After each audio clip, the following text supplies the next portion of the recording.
आज का लेसन बहुत इंपॉर्टेंट है। आज हम डिस्कस करने जा रहे हैं फंडामेंटल राइट, मौलिक अधिकार से जुड़ी कुछ इंपॉर्टेंट बातें। हाय, मैं हूं सुप्रियो और आप देख रहे हैं स्टडी टू क्रैक 247।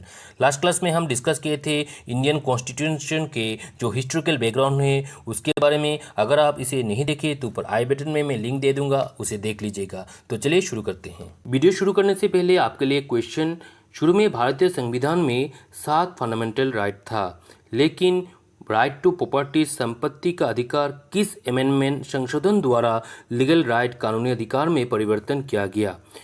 कमेंट करके बताइए, जिसका आंसर मैं वीडियो के अंत में दे दूंगा। तो चलिए शुरू करते हैं। आज का पहला क्वेश्चन, हमारे संविधान के किस भाग में नागरिकों का मौलिक अधिकार का उल्लेख किया गया है? इसका सही आंसर है पार्ट 3। फंडामेंटल राइट किसकी सुरक्षा सुनिश्चित करता है? इसका सही आंसर है सिटीजन अगेंस्ट आर्बिट्ररी रूल। भारतीय नागरिक के फंडामेंटल राइट मौलिक अधिकार कब निलंबित किया जा सकता है? इसका सही आंसर है राष्ट्रपति द्वारा राष्ट्रीय आपातकालीन के दौरान।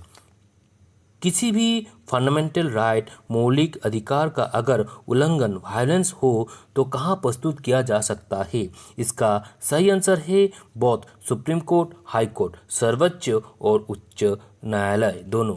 भारतीय नागरिक के फंडामेंटल राइट मौलिक अधिकार का संरक्षण और गारंटर कौन है? इसका सही आंसर है सुप्रीम कोर्ट, उच्चतम न्यायालय। हमारा संविधान नागरिकों को कितना फंडामेंटल राइट मौलिक अधिकार का अनुदान देता है? इसका सही आंसर है 6। कहा child of today is citizens of tomorrow. आज का बच्चा कल का नागरिक है। इसका आंसर है जवाहरलाल नेहरू। क्रीमी लेयर का अर्थ क्या है? क्रीमी लेयर का अर्थ है उच्च आय वाले व्यक्ति। मंडल कमीशन किनके संबंधित है? इसका आंसर है reservation for backward class people. Right to equality, समानता का अधिकार, भारतीय संविधान के कितने अनुच्छेद के तहत गारंटी दी गई है? इसका आंसर है 14। वो कौन सा फंडामेंटल राइट मौलिक अधिकार भेदभाव को समाप्त करता है? इसका आंसर है राइट टू इक्वलिटी।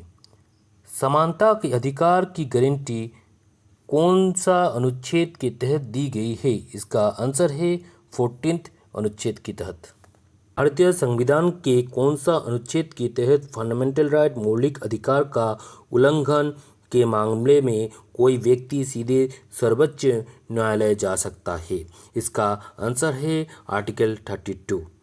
किसी नागरिक के फंडामेंटल राइट को किसके द्वारा निलंबित किया जा सकता है? इसका आंसर है राष्ट्रीय आपातकालीन के दौरान राष्ट्रपति द्वारा। संविधान द्वारा प्रदान किया गया कौन सा फंडामेंटल राइट मौलिक अधिकार मानव तस्करी को प्रतिबंधित करता है? इसका आंसर है राइट अगेंस्ट एक्सप्लॉयटेशन, शोषण के खिलाफ अधिकार। मानव तस्करी का ह्यूमन ट्रैफिक, नामानव तस्करी का अर्थ क्या है? पुरुष और महिलाओं को बेचना या खरीदना। संपत्ति के अधिकार को किनके कार्यकाल के दौरान फंडामेंटल राइट मौलिक अधिकार की सूची से समाप्त कर दिया गया? इसका आंसर है मोरारजी देसाई। फंडामेंटल राइट मुख्य उद्देश्य क्या है? इसका आंसर है इंडिविजुअल लिबर्टी, व्यक्तिगत स्वतंत्रता सुनिश्चित करना। भारतीय संविधान 15(3) आर्टिकल एक विशेष प्रावधान प्रदान करता है, वो किसके ऊपर है?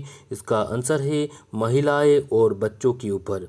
प्रेस की स्वाधीनता संविधान के किस अधिकार में शामिल है? Freedom of speech and expression, भाषण और अभिव्यक्ति की स्वतंत्रता। राइट टू प्राइवेसी, गोपनीयता के अधिकार फंडामेंटल राइट मौलिक अधिकार के किस में शामिल है? इसका आंसर है राइट टू पर्सनल लिबर्टी। किस संशोधन के माध्यम से भारत के संविधान के मौलिक अधिकार की सूची से संपत्ति का अधिकार को हटा दिया गया? इसका आंसर है 44 अमेंडमेंट।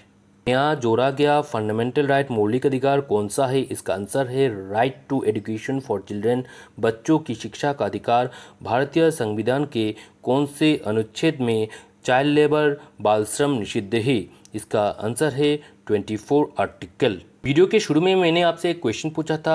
शुरू में भारतीय संविधान में 7 फंडामेंटल राइट मौलिक अधिकार था, लेकिन राइट टू प्रॉपर्टी को किस अमेंडमेंट संशोधन द्वारा लीगल राइट की में परिवर्तन किया गया? इसका आंसर है 44 अमेंडमेंट एक्ट द्वारा। आज का लेसन मैं यहाँ समाप्त करता हूँ। अगर आप इस चैनल पर नए हैं तो इसे सब्सक्राइब कर बेल आइकन को प्रेस करें ताकि सबसे पहले आपको वीडियो मिल सके। उम्मीद है आप इस वीडियो को शेयर करके दूसरों को सीखने का मौका देंगे। Thanks for watching.